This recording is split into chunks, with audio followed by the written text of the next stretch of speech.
Hello বন্ধুরা, তোমরা সবাই কেমন আছো? আশা করছি সবাই ভীষণ ভীষণ ভালো আছো। আর আমিও কিন্তু খুব ভালো আছি। দেখো, সকাল সকাল ঘুম থেকে উঠেই আমি কিন্তু সোজা চলে এসেছিলাম রান্নাঘরে, যেটা সবার প্রথম কাজ থাকে সকালবেলা ঘুম থেকে উঠে রান্নাঘরে এসে সকলের জন্য চা বানানো। তো আমিও সেমভাবেই চলে এসেছি সকাল সকাল ঘুম থেকে উঠেই। এসেই কিন্তু দেখো চা বসিয়ে দিয়েছি, আর চা মোটামুটি হয়েও এসছে, চা ফুটছে। তো চলো ভিডিওটা তোমরা দেখতে থাকো। কি রান্না করেছি, পেঁপে ভাত দিয়েছি আজকে। দেখো, ভাতের মধ্যে গরম গরম ভাত, পুঁই শাক নিরামিষ করে করা, পুঁই শাক বড়ি ঠড়ি দিয়ে। আর এখানে হচ্ছে কি মাছ, মাছটার আমি নাম জানি না, মনে হয় তেলাপিয়া না কি কে জানে। এটাকে সর্ষে পোস্ত দিয়ে ধনেপাতা দিয়ে করেছি। ব্যাস, এই আজকে দুপুরের মেনু হয়েছে এই দুটো, আর কিছু নেই। আর এই যে ভাত আছে হাঁড়িতে, গরম ভাত, ব্যাস। আর এই যে মায়ের ব্যাগ নিয়ে নিয়েছি, এখন মায়ের খাবার গোছাবো। আর এদিকে দেখো ডোডোর ভাত হয়ে গেছে, অর্ধেক ভাত ঠান্ডা করতে দেওয়া আছে। আর আমার রান্নাঘর তো একদম পরিষ্কার পরিচ্ছন্ন রয়েছেই, দেখেই নাও। তো এই যে স্নান টান কমপ্লিট করে আমি সোজা চলে এসেছিলাম খাওয়া দাওয়া করে ঘরে গিয়ে ফট করে মনে পড়লো ছাদ থেকে তো জামা কাপড়গুলো পাড়াই হয়নি। তো সোজা চলে গেছিলাম ছাদে, ছাদ থেকে জামা কাপড়গুলো পেরে নিয়ে এসে ভাবলাম ভাঁজ করেই নিই, বিকেলে তো মিস চলে আসবে, তো ঘরের মধ্যে ধূপ দেওয়া থাকবে, তার থেকে বরঞ্চ জামা কাপড়গুলো আগে ভাঁজ করে নিই। তো যেই কথা সেই কাজ,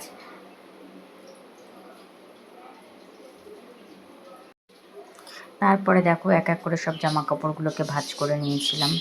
ভাঁজ টাজ করে এবার কী করবো, এগুলোকে সব এক এক করে আলমারিতে তুলে দেবো। ব্যাস, এগুলো সব কাঁচা জামা কাপড়, দুদিন ধরে পরেছি। তো যাই হোক, এই হচ্ছে। এরপরে আমি আর আমার বাবান আছি ঘরে, আমি আর আমার বাবান দুজনে মিলেই শুয়ে পড়ব। আবারও অনেকক্ষণ বাদে তোমাদের সামনে এসে হাজির হলাম। তো এখন বাজে প্রায় রাত্রি 11টা। সেই দুপুরবেলা তোমাদেরকে একটু ভিডিও শ্যুট করে দিয়েছিল আমার ছেলে। তো আমি জামা কাপড় ভাঁজ করছিলাম ছাদ থেকে এনে, তো তারপরে এসে শুয়ে পড়েছিলাম দুজনে মিলে, আমি আর বাবান। তো তো শুয়ে পড়ার পরে তারপরে বিকেলবেলা ঘুম থেকে উঠলাম, দিদি আসলো পড়াতে, বাবুর মিস এসেছিলো পড়াতে। বাবুর মিস পড়িয়ে যাওয়ার পরে আমি ছেলেটাকে নিয়ে পড়তে বসেছিলাম। আজকে আর কোথাও বেরোনো হয়নি বা কোথাও বেরোইনি। তো সন্ধ্যে থেকে বাড়িতেই ছিলাম। আর রাতে খাওয়া দাওয়া সেরে ঘরে ঢুকে পড়েছি, এবার যাব হচ্ছে ঘুমোতে। তো তোমাদের দাদাভাই গেল একটু রাস্তায়, আমাকে টানতে টানতে নিয়ে যাচ্ছিলো, বলছে চলো একটু ইসে করে আসি, একটু হেঁটে আসি। তো আমি বললাম না না, কে যাবে এখন হাঁটতে। তো যাই হোক, একদিকে ভালো, খাওয়া দাওয়ার পরে একটুখানি অন্তত দুপাক হলেও হাঁটা ভালো। তো আমার ভালো লাগে না, ওই জন্য আমি যাইনি। তো যাই হোক, কালকে কাজ ছিল। তো দাদা ফোন করেছে, দাদা ফোন করে বললো কাল আসতে হবে না, বিকজ কালকে ভোটের রেজাল্ট বেরোচ্ছে, ওই জন্য বললো কাল আসতে হবে না, পরশু দিন যাওয়ার জন্য, কিংবা বললে ফোন করে নিচ্ছে তোমাকে। না ঠিক আছে, নো প্রবলেম। তো যাই হোক, এখন শুয়ে পড়বো। ভাবলাম বেরিয়ে তোমাদের সাথে একবার দেখা করে যাই, সেই দুপুরবেলায় কথা বলার পরে আর আসাই হয়নি। তো এখন টাইম পেলাম, এখন আসলাম। আজকে দেখো এই জায়গাটা একটু গুছিয়েছি, দেখতে পাচ্ছ,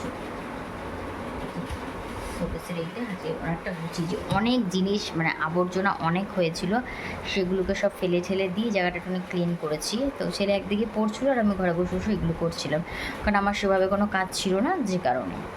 তো এই হচ্ছে ব্যাপার। তো চলো, কী বলবো আর, কাল সকাল সকাল ওঠার কোনো ব্যাপারও নেই, কিছু নেই, আর সবজি কাটাও আছে, কোনো সমস্যাও হবে না।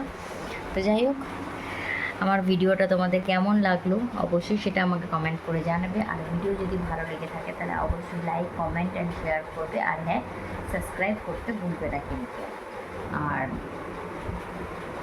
আগামীকাল দেখা হবে নতুন কোনো একটি ব্লগের সাথে। তো আজকের মতন গুড নাইট, সবাই ভালো থেকো, সুস্থ থেকো, আগামীকাল দেখা হচ্ছে।